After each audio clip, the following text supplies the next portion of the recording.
অনেক অনেক দিন আগেকার কথা। একজন খুব বড় জমিদার ছিলেন। তার নিজের বুদ্ধি আর পরিশ্রমে জমিদারি অনেক বড় করতে পেরেছিলেন। একটা সময় পর তিনি তার 3 ছেলেকে ডাকলেন এটা বোঝার জন্য যে তার অবর্তমানে কে তার জমিদারি ঠিকভাবে সামলে রাখতে পারবে। ছেলেরা জানতো না কেন জমিদার তাদের ডেকেছেন।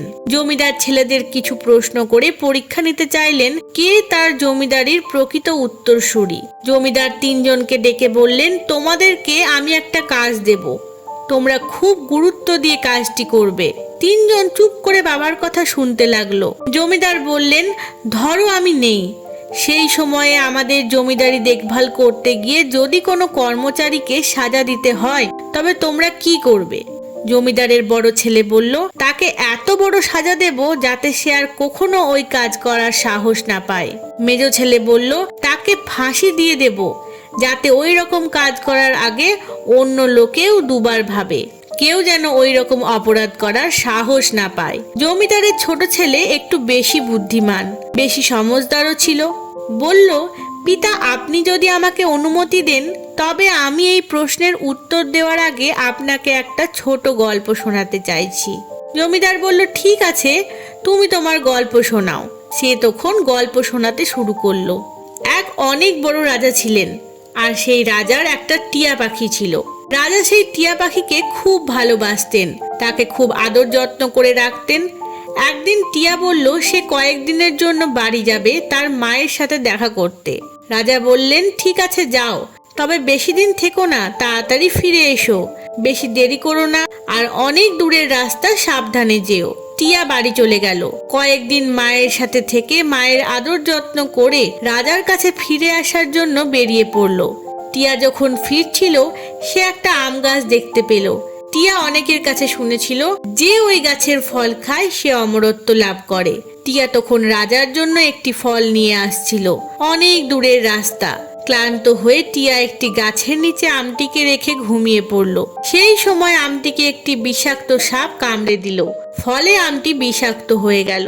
ঘুম ভেঙে টিয়া ফলটি নিয়ে রাজার কাছে ফিরে এসে রাজাকে ফলটি দিল। রাজা তার পোষা কুকুরকে কিছুটা ফল খেতে দিলেন। মুহূর্তের মধ্যে কুকুরটি মারা গেল।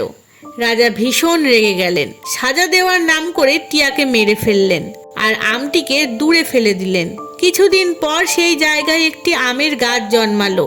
রাজা তার রাজ্যে ঢেড়া পিটিয়ে ঘোষণা করে দিলেন ওই গাছ বিষাক্ত, ওই গাছের ফল যেন কেউ না খায়। একদিন ওই গাছের নিচ দিয়ে এক মহিলা যাচ্ছিল। তার খুব খিদে পেয়েছিল।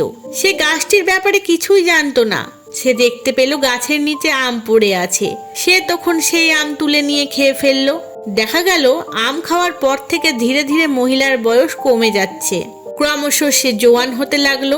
রাজার কানে এই কথাটি গেল। তখন রাজা বুঝতে পারলেন তিনি কি ভুল করেছেন। তিনি অনুশোচনা করতে লাগলেন, কান্নাকাটি শুরু করে দিলেন। কাঁদতে কাঁদতে বলতে লাগলেন, তখন কেন তিনি সত্য জানার চেষ্টা করলেন না? কেন একবার টিয়ার কাছে গিয়ে কিছু জানতে চাইলেন না? সোজা কেন তাকে মৃত্যুদণ্ড দিয়ে দিলেন? এরপর জমিদারের ছোট ছেলে বলল, আমি এটাই করতে চাই।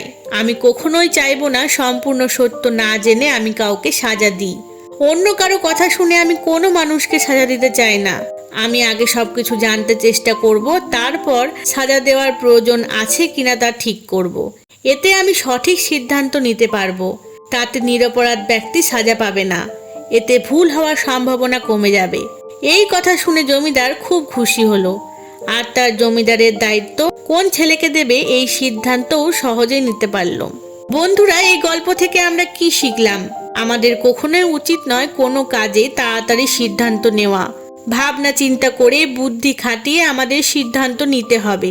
কোনো কথা বলার আগে, কোনো সিদ্ধান্ত নেওয়ার আগে সমস্ত পরিস্থিতি বোঝার চেষ্টা করুন। ভাবুন 1000 বার, তারপর সিদ্ধান্ত নিন। এটা যদি করতে পারেন তবে ভুল কথা বলার হাত থেকে বেঁচে যাবেন, ভুল সিদ্ধান্ত নেওয়া থেকে বেঁচে যাবেন। বেশিরভাগ ক্ষেত্রে তাড়াতাড়ি নেওয়া সিদ্ধান্ত আমাদের ক্ষতি করে। ভালো থাকুন বন্ধুরা। ভুল কাজের হাত থেকে বাঁচতে, ভুল সিদ্ধান্ত নেওয়ার হাত থেকে বাঁচতে ভাবনা চিন্তা করে সঠিক সময়ে সঠিক সিদ্ধান্ত নিন। তাতে আপনি অনুশোচনার হাত থেকে রক্ষা পাবেন। ধন্যবাদ।